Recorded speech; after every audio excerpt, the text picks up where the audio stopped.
Hi, so today is day 12 post Toupet Fundoplication surgery. Sorry I haven't made any more recent videos. That's mainly been because I've had a storage problem on my phone. So if this video cuts off, I'm just going to publish it the way it is because I've made quite a few videos and they keep cutting off and then I just leave them. So I'm just going to get out of this what I can. I've tried to create more storage on my phone and it's not, and whatever I've done isn't working. So right, that's enough about that. So just a catch up with how I've been doing. It's been up and down, and I've got quite a few anxieties about the result of the surgery and also my own behaviours and how they may have made potentially sabotage the surgery, which I really hope they haven't. The first of which occurred about 3 or 4 days ago when I basically was just really struggling psychologically with the frustration of just sitting in a bedroom looking at my phone all day and not having my normal routine. This led me to feel as if I could get the bus into the city centre and walk around for a pick-me-up, which was a mistake because I was quite weak when I went and I had to sit down on a bench, and then I had to get the bus home, and the bus was really tinny and I was going up and down on the seat and it was hurting my stomach, and I was just thinking, what an idiot. And then when I got home, I was really exhausted and really hungry, but I needed to eat and I couldn't be bothered to eat.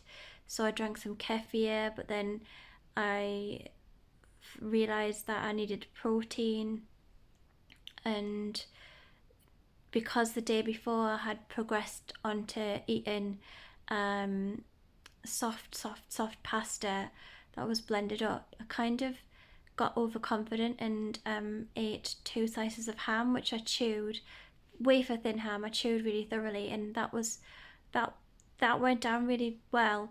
And then my emotional brain just sort of took over, and I guess because I've essentially been really starving myself for 2 weeks 2 weeks at that point, my brain just went, okay, get more protein. This protein was really nice, get more. And I just kind of like impulsively went in the kitchen and like searched my mum's cupboards for a tin of tuna, and I couldn't find it, and I found a tin of mackerel in sunflower oil, and I didn't check the hospital diet sheet. I just opened it and started chewing it and thought, well, if I can chew this, if I could chew the ham down and it went down fine, I can do it with this mackerel, which was a big error. And basically I chewed 5 mouthfuls of it and it all sort of congealed together in my esophagus and got stuck. And the result was that I had to go and sit in the garden by myself, and I was in that much discomfort that I was like scratching the top of my mum's hot tub with my nails, just kind of thinking, what's happening? When will this be over?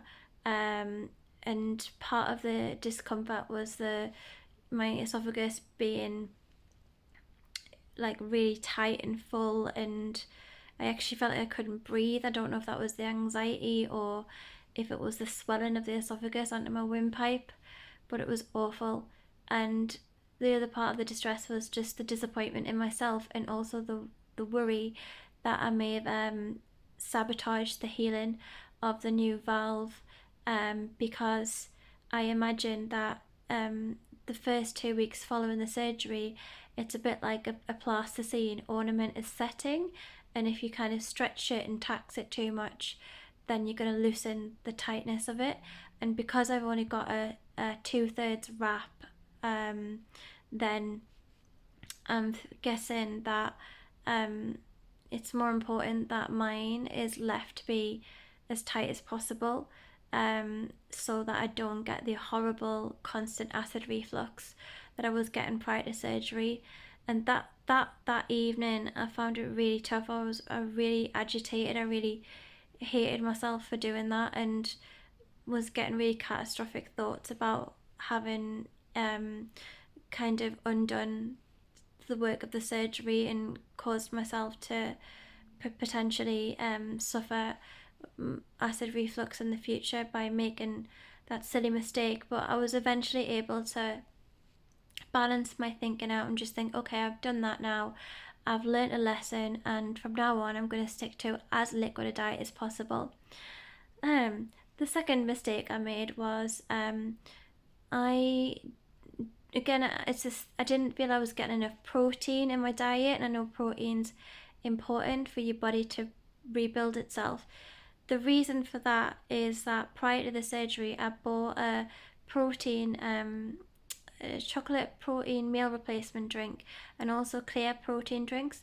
But the clear protein drinks were making me feel sick because they were quite acidic, and the chocolate protein drink was giving me a lot of acid reflux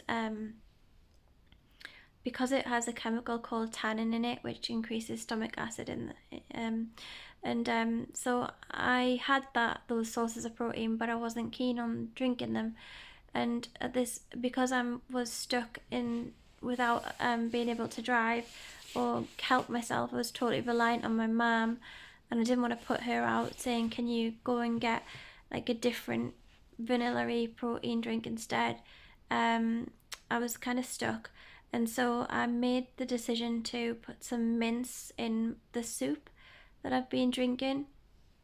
And I should have known that this would not go down well with my stomach, because prior to the surgery, any consumption of red meat would lead to me having loads of gas and just feeling really uncomfortable. But because on the diet sheet from the hospital, mince was recommended, it just seemed to like push out any kind of common sense that I had in my head based on my prior experiences with red meat, and I just seemed to think it should be fine.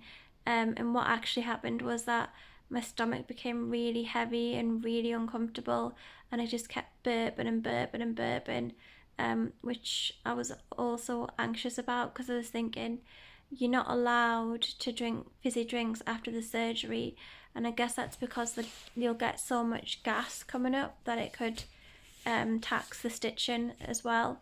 And obviously I was burping my head off after eating the mince, so again I felt like I'd kind of messed up there with the diet. So I'm really hoping that I haven't hindered my recovery.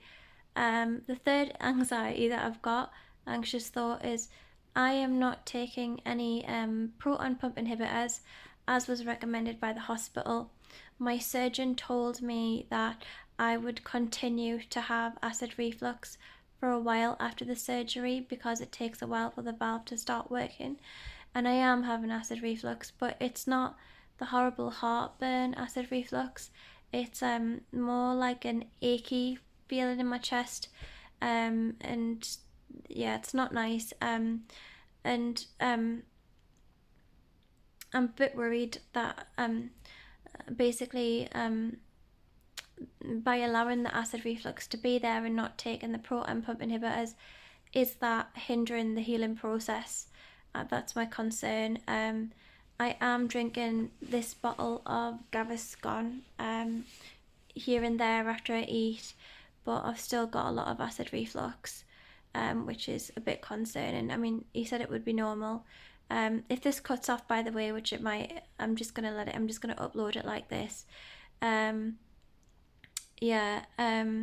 So those are my concerns, and my other concern is the fact that I'm getting my dog back on Wednesday. So today is Sunday.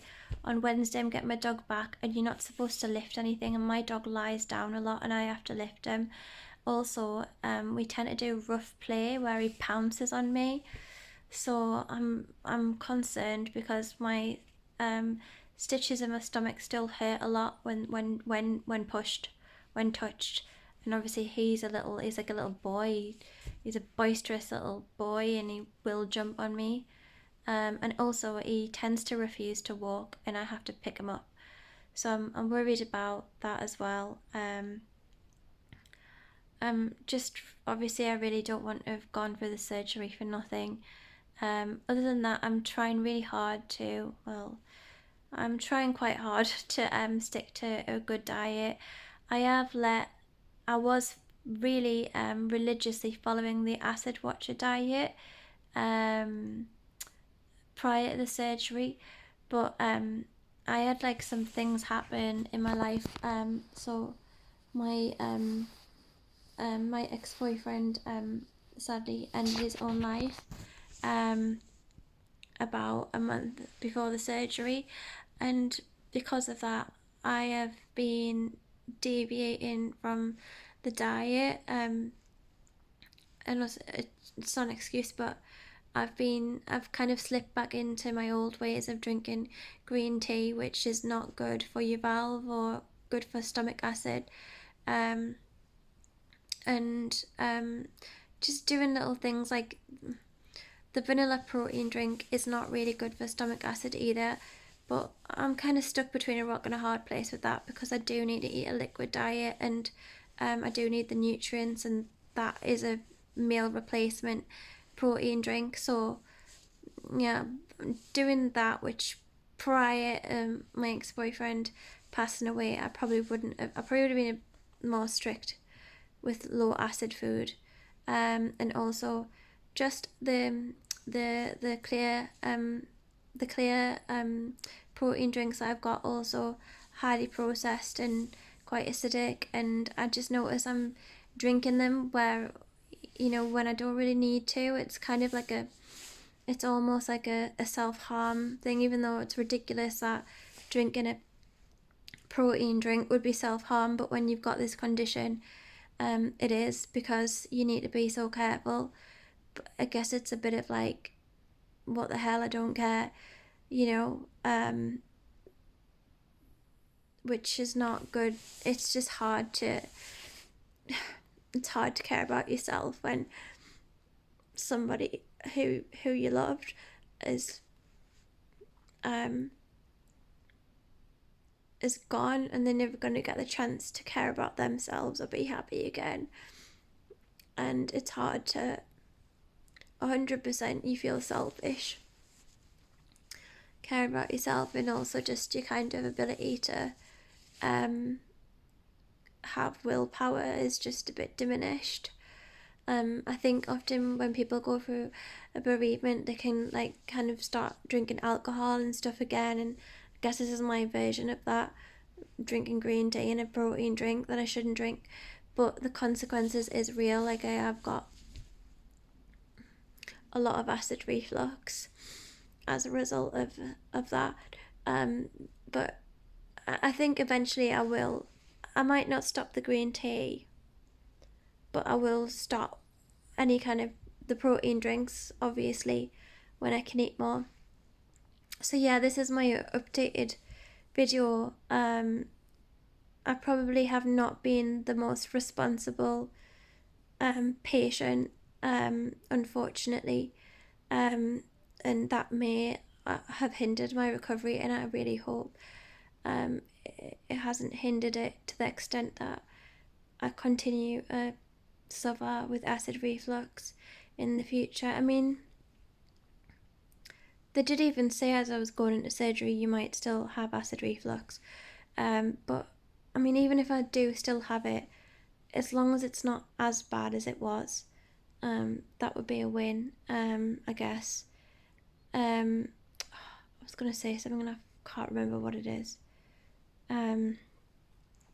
Oh yeah, I actually read today that if you've been on proton pump inhibitors, there's a 375%, although mathematically I don't think that's a real figure, so possible.